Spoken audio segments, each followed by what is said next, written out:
Ertalab turganingizda alkashga o'xshab uyg'onasizlar, kechgacha alkashga o'xshab yurasizlar. Ko'z ostida chuqurlik bor, mana menda ham bor, ko'rayotgan bo'lsanglar. Ko'pchilik ayollarimiz nima qilishadi? Kosmetologga borib, o'sha chuqurchani bartaraf qilmoqchi bo'lishadi, o'tga filler, booster qo'yishadi.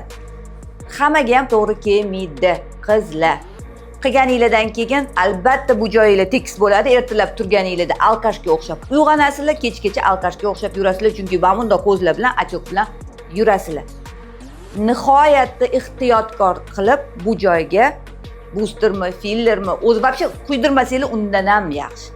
Chunki botoksga albatta kelasizlar. Botoksdan keyin buningiz 2 baravar, 3 baravar katta bo'lib ketadi.